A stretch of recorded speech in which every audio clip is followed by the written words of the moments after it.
ரொம்ப வருஷத்துக்கு முன்னாடி அரபோட ஒரு நகரத்துல சுயில் காதிர்னு பேர் உள்ள ஒரு காலணி வியாபாரி வாழ்ந்துட்டு இருந்தாரு. அவர்கிட்ட காலணிகளுக்கான ஒரு சின்ன கடை இருந்தது.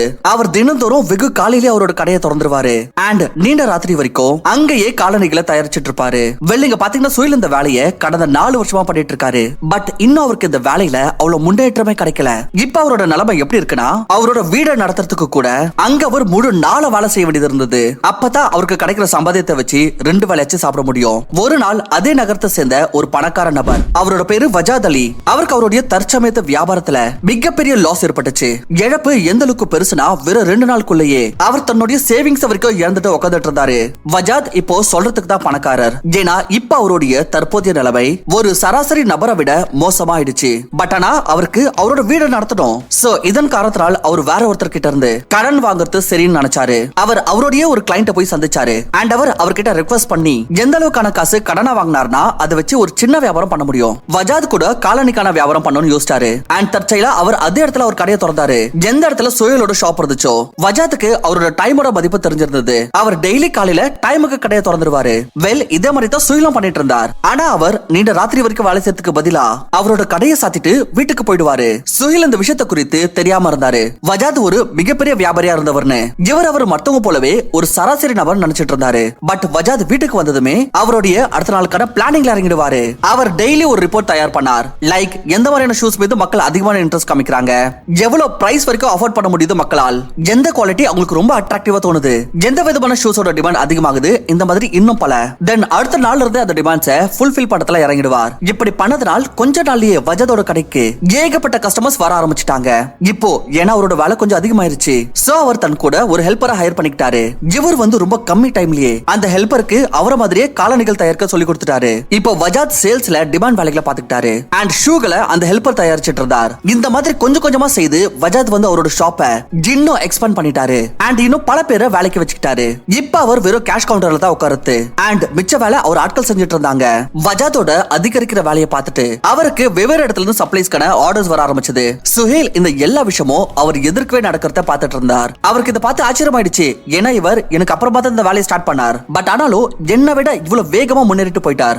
இதெல்லாம் எப்படி நடந்தது? அவர் வஜாத்தை ஒரு காம்படிட்டர் தான் நினைச்சிட்டு இருந்தார். பட் வஜாதோ முழு மார்க்கெட்டோட காம்படிஷன்ல இருந்து வெளியே போயிட்டாரு. ஒரு நாள் சுஹில் தைரியத்தை வளர்த்துக்கிட்டு வஜாத்தோட மெயின் பிரான்ச்சுக்கே போனாரு. வஜாத் அங்க கேஷ் கவுண்டர்ல உட்கார்ந்துட்டு இருந்தார். சுஹில் அவர்கிட்ட கொஞ்சம் டைம் கேட்டார். அவர் சொன்னாரு, நான் உங்ககிட்ட ஒரு முக்கியமான விஷயம் பேசணும், தயவு செஞ்சு எனக்கு ஒரு 2 மணி நேரம் டைம் கொடுங்க. வஜாத் சுஹில் மேல ரொம்ப மரியாதை வச்சிருந்தார். சோ அவர் சுஹில அவர் பக்கத்துல உட்கார வச்சுக்கிட்டாரு. இப்போ சுஹில் இங்க அவரோட எண்ணங்களை வைக்க ஆரம்பிச்சார். அவர் கேட்க ஆரம்பிச்சாரு, இங்க பாருங்க, நீங்க கடையை திறந்தீங்களே, அப்ப நான் உங்களை என்னை விட ரொம்ப ஏழைன்னு நினைச்சிட்டு இருந்தேன். இதனாலே நான் ரொம்ப நாள் வரைக்கும் உங்களை என்னோட காம்படிட்டர்னு கூட நினைக்கல. ஆனா நீங்க இவ்வளவு வேகமா முன்னேறிட்டீங்க. இப்ப முழு மார்க்கெட் உங்களை பத்தி தான் பேசிட்டு இருக்கு. வஜாத், உண்மையில நீங்க இதை எப்படி செஞ்சீங்க எனக்கு தெரியணும். அண்ட் உண்மை சொல்ல வெறும் நான் மட்டும் இல்ல, இந்த முழு மார்க்கெட்ல நிறைய பேர் இது தெரிஞ்சுக்க ஆவலா இருக்காங்க. சொல்லுங்க வஜாத், நீங்க இவ்வளவு அதிர்ஷ்டத்தை எப்படி அடைஞ்சீங்க? வஜாத் சொல்றாரு, இங்க பாரு, என்ன பொறுத்த வரைக்கும் நான் ஏதோ சிறப்பா செய்யல. நான் வெறும் விஷயங்களை ரிப்பீட் பண்ணிட்டு இருந்தேன். இதெல்லாம் நான் என்னோட முன்னாடி பிசினஸ்ல பண்ணிட்டு இருந்தனோ.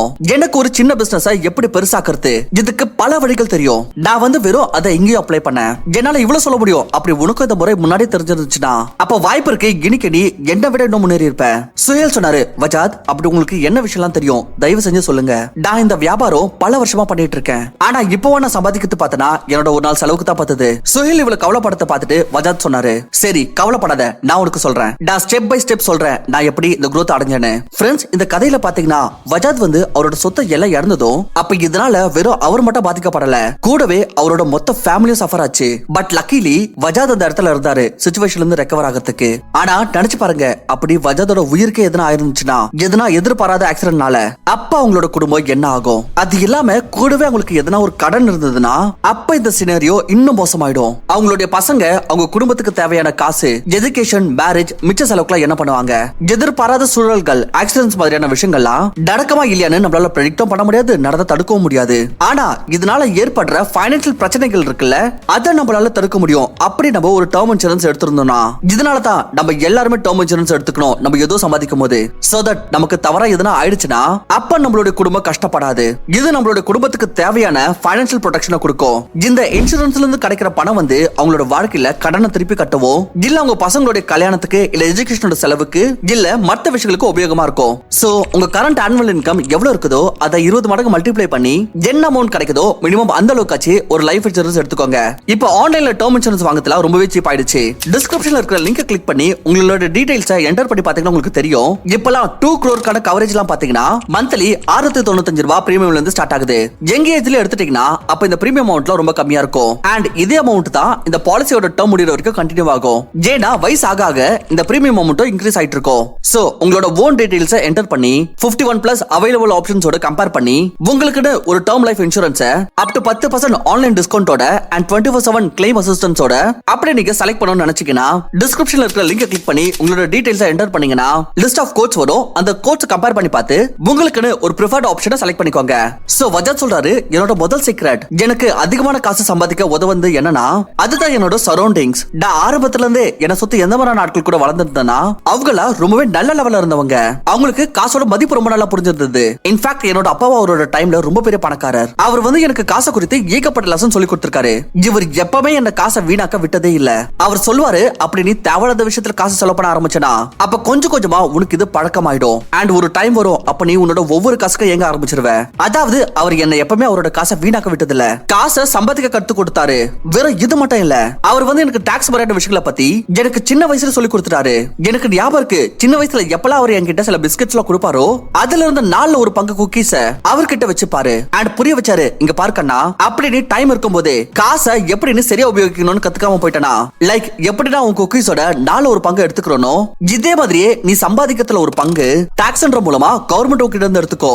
சோ இதே மாதிரி பல ரீசன்ஸ் அண்ட் லேர்னிங்ஸ் காரணத்தினால் நான் ஃபைனான்ஸ் பத்தி நல்லா கத்துக்கிட்டேன். இது என்ன ரொம்ப வேகமா வளர உதவுது.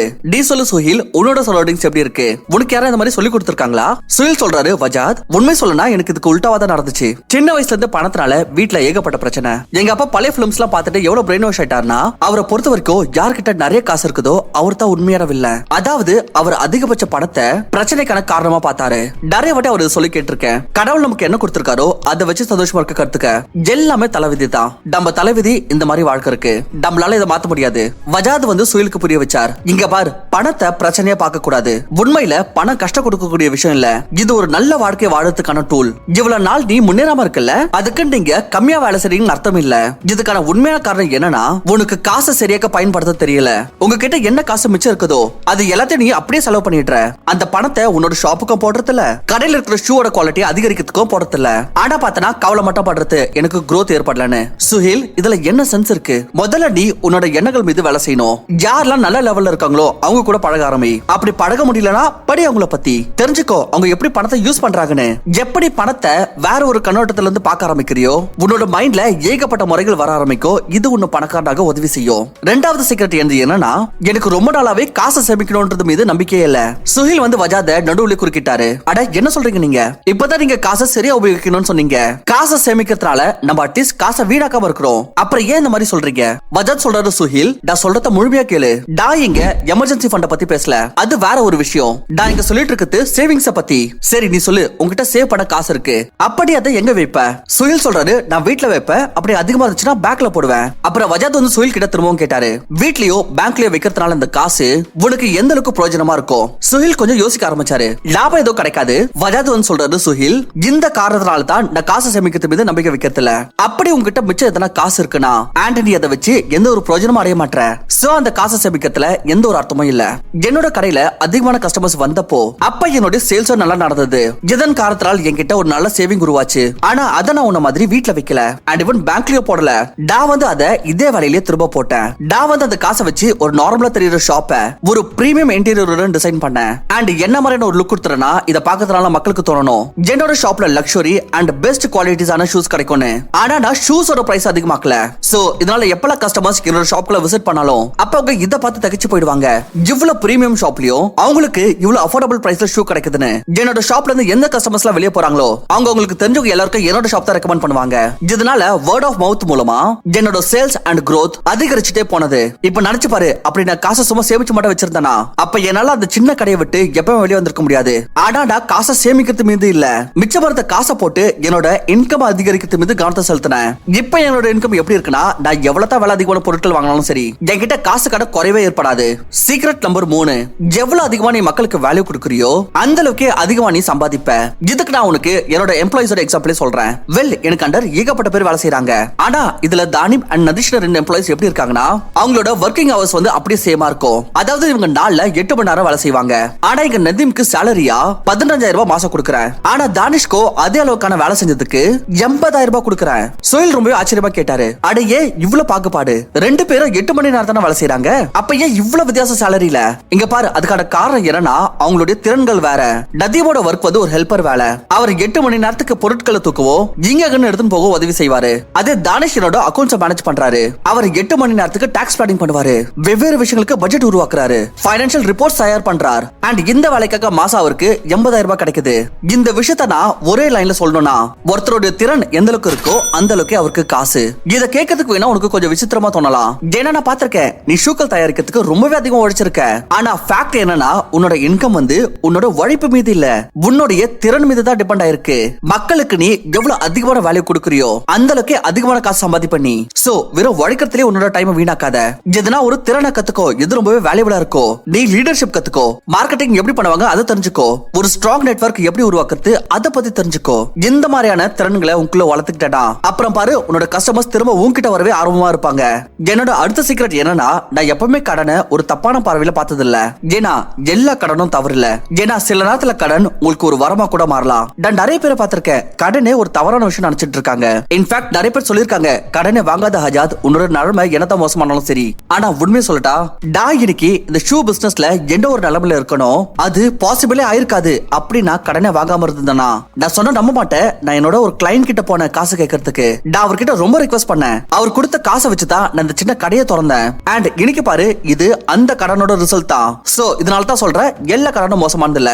இங்க விஷயம் என்னன்னா, நீ எதுக்கு கடன் வாங்குற அதுதான் பார்க்கணும். லைக் அப்படி ஒருத்தர் அவரோட ஆசைகளுக்கு வண்டி வாங்கணும், விலை அதிகமான போன் வாங்கணும்னு கடன் வாங்குறாங்கன்னா அவங்க தான் அப்புறமா திட்டிட்டு இருப்பாங்க கடன் மோசமான விஷயம்னு. ஏன்னா அவங்க திரும்ப கட்டுறப்ப அவங்களுக்கு அந்த காசோட கஷ்டமே தெரியும். சோ ஐ ஹோப் இத நீ புரிஞ்சுட்டு இருப்ப. அப்படி நீ கடன் வாங்கணும்னு நினைச்சாலும் இந்த விஷயத்துக்கு தான் வாங்கணும். எங்கிருந்து உனக்கு பணம் சம்பாதிக்கிறதுக்கான வாய்ப்பு இருக்கோ. வஜாதோட இந்த எல்லா சீக்கிரத்தையும் தெரிஞ்சுக்கிட்ட பிறகு சுஹைலும் முடிவெடுத்துட்டாரு, இப்ப அவருக்குள்ள மாற்றத்தை எடுத்துன்னு வருவேன்னு. அவர் வந்து வஜாத் கிட்ட என்னெல்லாம் கத்துக்கிட்டாரோ அது எல்லாத்தையும் அவரோட ஷாப் மீதோ அவர் மீதோ அப்ளை பண்ணாரு. இதனால அவரோட growth முன்னாடி விட ரொம்ப வேகமாக ஆரம்பிச்சது. வெல் அப்படி நான் அந்த லெசன்ஸ் ஒரு லைன்ல சம் பண்ணோம்னா, சோ பாருங்க இதுதான் அந்த லெசன்ஸ். இந்த ஸ்டோரி மூலமா கத்துக்கிட்டோம். ஐ ஹோப் ஸ்டோரி டெல்லிங் மூலமா இந்த லெசன்ஸ் உங்களுக்கு இன்னும் நல்லா புரிஞ்சிருக்கும். அப்படி நீங்களும் இந்த லெசன்ஸ் உங்களோட லைஃப்ல அப்ளை பண்ணீங்கன்னா இனி வரப்போற டைம்ல உங்களை அடுத்த லெவல்ல பாப்பீங்க. இந்த வீடியோ உங்களுக்கு பிடிச்சிருந்துச்சுன்னா கண்டிப்பா லைக் பண்ணிட்டு சேனலுக்கு சப்ஸ்கிரைப் பண்ணுங்க. அண்ட் உங்களுக்கு முன்னாடி சொன்ன மாதிரி நம்மளோட ஃபேமிலி நம்ம இல்லாத போது ஃபைனான்ஷியலி ப்ரொடெக்டடா இருக்கணும்னு விரும்புறீங்கன்னா அப்ப மறக்காம ஒரு டர்ம் இன்சூரன்ஸ் எடுத்துக்கோங்க. அதுக்கான லிங்க் வந்து நான் டிஸ்கிரிப்ஷன்ல கொடுத்திருக்கேன். உங்களுக்கு அப் டு 10% வரைக்கும் டிஸ்கவுண்ட் கிடைக்கும். Thank you for watching. நான் உங்களை இன்னொரு நல்ல வீடியோல சந்திக்கிறேன்.